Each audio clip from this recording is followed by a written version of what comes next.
They've got what seems to be a winning and effective strategy. And this fight against Iran is not going to be over in a week.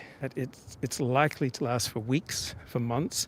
And if Donald Trump is elected president, it's very likely to give Israel a free hand unless essentially Iran capitulates, unless we get some kind of regime change. Because if you eventually take out enough leaders of the Iranian regime, the average IQ in Iran is about 82. It's a lower average IQ than among African Americans or Mexican Americans. And so there's not a huge number of geniuses in Iran.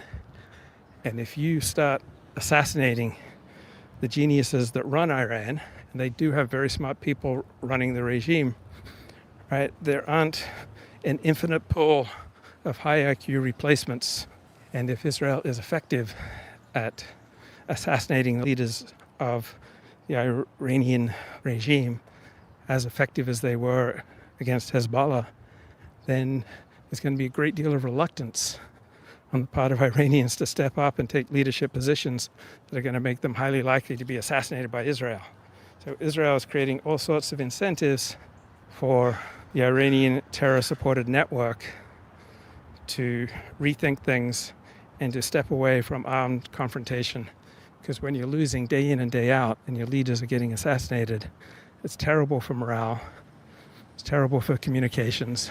It's very difficult to plan effective retaliation. And if all the leaders of the Iran Revolutionary Guard were taken out, that would dramatically handicap Iran's ability to respond to Israel, just as Hezbollah keeps lobbing rockets over at Israel, but they're not doing much damage. Hezbollah is not able to marshal a coherent and effective response to Israel's attacks. And if Israel wipes out the leaders of the Iranian Revolutionary Guard, right, Iran will be much less likely to be able to mount effective responses to Israel's attacks.